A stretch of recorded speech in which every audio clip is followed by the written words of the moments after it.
Halo, bertemu lagi di channel Grafologi Indonesia bersama saya, Kang Afif.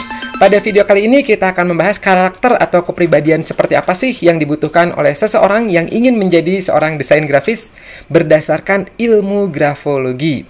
Jadi kita akan melihat tanda-tanda dalam tulisannya apa nih ya yang menunjukkan bahwa orang ini tuh bagus nggak sih untuk menjadi seorang graphic designer. Nah, materi ini akan menjadi bekal bagi Anda yang ingin menjadi seorang grafolog, juga untuk Anda yang ingin memahami karakter Anda sendiri dari tanda-tanda yang ada di dalam tulisan Anda. Mari kita simak materinya bersama-sama.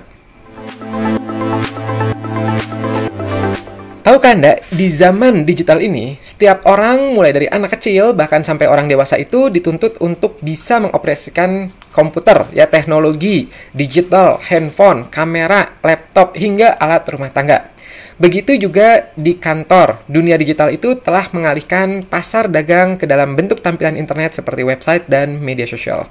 Maka dari itu, seorang desain grafis sangat dibutuhkan oleh suatu perusahaan untuk mengelola gambar sebagai media dalam menyampaikan pesan, membantu meningkatkan ketertarikan seseorang ya dalam mempertimbangkan, meninjau, dan memilih keputusan, membuat keputusan. Wah, saya mau nih, ini nih, seperti itu. Nah, tapi sebenarnya apa sih desain grafis itu? Menurut seorang penulis sekaligus dosen yang ahli di bidang desain grafis, Jessica Helfand, dia mengemukakan bahwa desain grafis adalah kombinasi yang kompleks antara teks, gambar, angka, grafik, foto, dan ilustrasi, yang mana membutuhkan pemikiran khusus dari seseorang yang bisa menggabungkan elemen-elemen barusan, ya, sehingga dapat menghasilkan suatu yang unik, ya, yang berguna, yang surprise, mengejutkan, atau subversif dan mudah diingat. Nah, sebelum kita masuk ke tanda-tanda dalam tulisan tangan, ya apa aja sih ya untuk menjadi seorang desain grafis, kita coba samakan perspektif dulu ya, apa aja tugas dan tanggung jawab sebagai seorang desain grafis. Biasanya dia itu perlu menyiapkan materi desain, ya, biasanya mencakup produk apa sih yang nanti akan ditampilkan. Kemudian membuat perencanaan desain, ya, dari materi yang sudah disiapkan sebelumnya itu kemudian diolah ya menjadi sebuah konsep sesuai dengan informasi yang diminta atau diberikan oleh clients.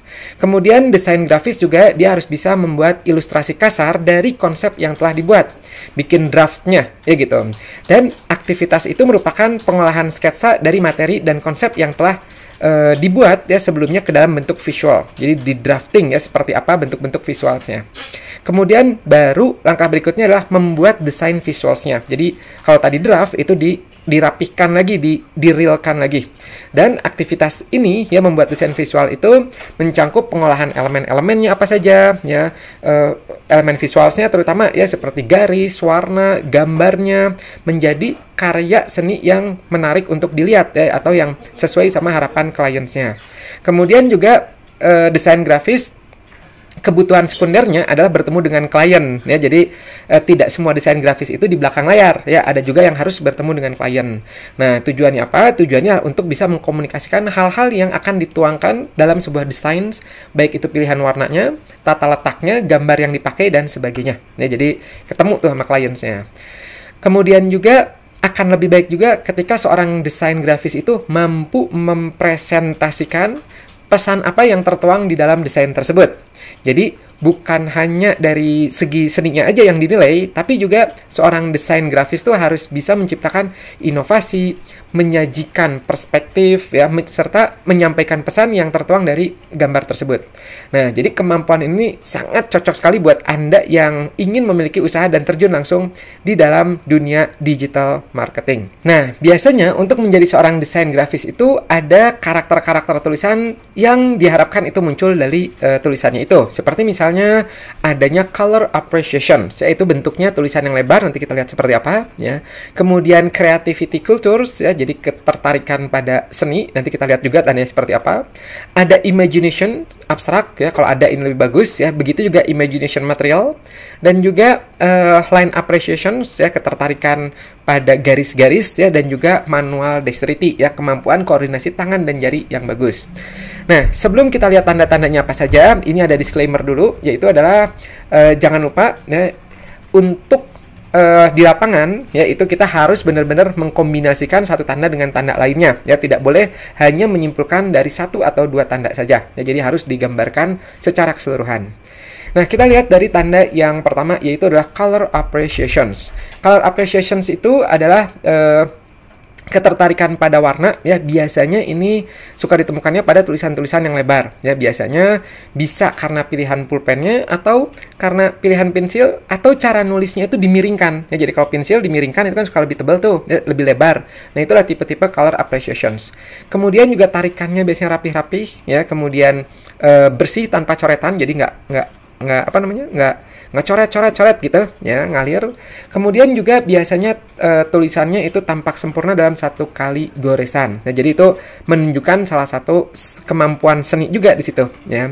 Nah, tulisan tangan seperti ini itu tidak biasa digunakan oleh orang-orang pada umumnya, apalagi di zaman sekarang, ya. Namun bisa dilihat pada fonts atau tulisan, bentuk tulisan, ya, seperti ini contohnya, yaitu bisa. Nah, tulisan yang lebar ini secara psikologi juga menggambarkan bahwa seorang penulis memiliki ketertarikan dalam dunia seni, terutama yang bersifat visual seperti warna.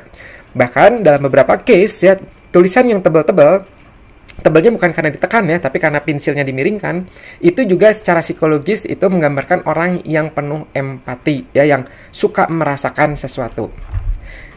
Kemudian berikutnya adalah creative culture. Nah, tulisan tangan ini dengan karakter ini biasanya itu adalah tulisan-tulisan yang dibikinnya tuh unik dan original.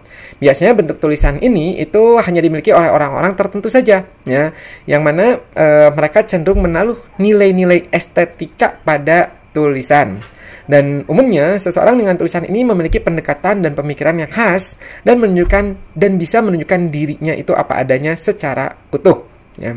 Nah, contoh misalnya tanda-tandanya ada loops di zona atas, ya, ini mirip seperti yang nanti akan saya bahas, ya, yaitu adalah imagination, ya, zona atas, zona bawah. Kemudian juga ada bentuk-bentuk yang seperti ini, ya, jadi ada bentuk-bentuk yang unik, yang original. Dan biasanya, ya, tulisan seperti ini itu dimiliki oleh orang-orang yang kreatif, inovatif, yang bisa berpikir secara out of the box, ya. Kemudian juga memiliki keinginan untuk mencoba hal-hal baru, eksperimen. Juga secara tidak langsung menggambarkan seorang yang mampu menyampaikan pesan, ya, secara artistik, ya, jadi mudah menyelesaikan masalah, menemukan jalan keluar secara unik, ya, keluar dari standarnya, jadi dengan caranya sendiri. Berikutnya adalah imaginations, ya. Nanti ada imagination abstrak, ada imagination material. Dua-duanya kelihatan dari loops, ya. Kalau abstrak itu adalah loops yang besar nih pada huruf zona-zona atas seperti huruf L, B, H, K, ya.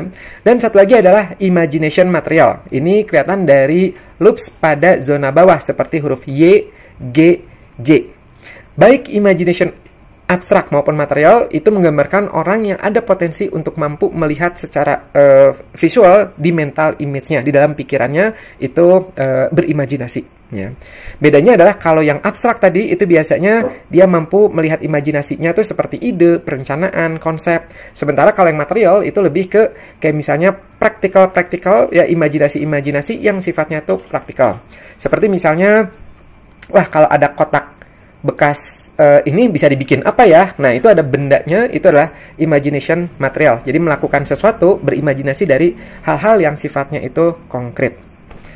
Berikutnya ada juga line appreciations. Nah, line appreciations ini biasanya penulis suka menyatukan huruf-huruf pada satu kata dengan goresan garis tipis, sehingga tulisannya menjadi bentuk sambung, namun masih dalam kondisi jelas terbaca dan enak dilihat. Ya, jadi line appreciations, ya, bagus, tarikannya tuh bagus sekali. Biasanya orang yang memiliki bentuk tulisan seperti ini itu adalah orang yang memiliki ketertarikan pada seni, gambar, bentuk, dan juga garis. Nah, ini contoh lainnya, ya, ini bagus, ya, gitu. Jadi line appreciations. Berikutnya adalah manual dexterity. Nah, ini, ya, kita lihat, ya.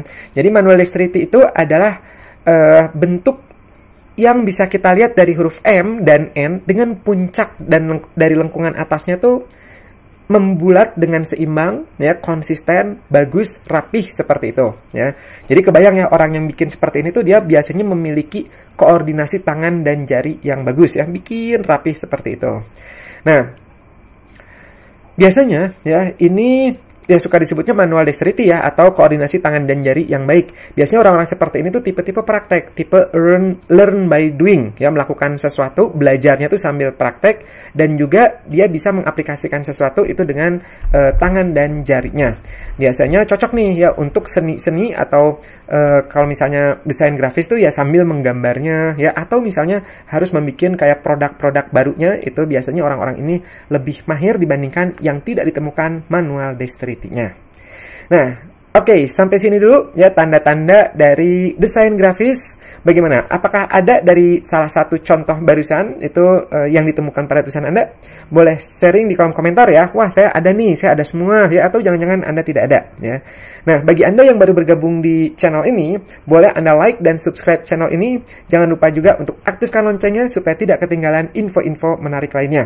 Dan yang tidak kalah penting, untuk Anda yang ingin belajar mengenai ilmu grafologi secara lebih dalam, Anda bisa berkunjung ke website Grafologi Indonesia di www.grafologiindonesia.com, atau Anda juga bisa belajar gratisnya di grafologiindonesia.com/gratis, atau Anda juga bisa klik link yang sudah kami siapkan di deskripsi di bawah ini.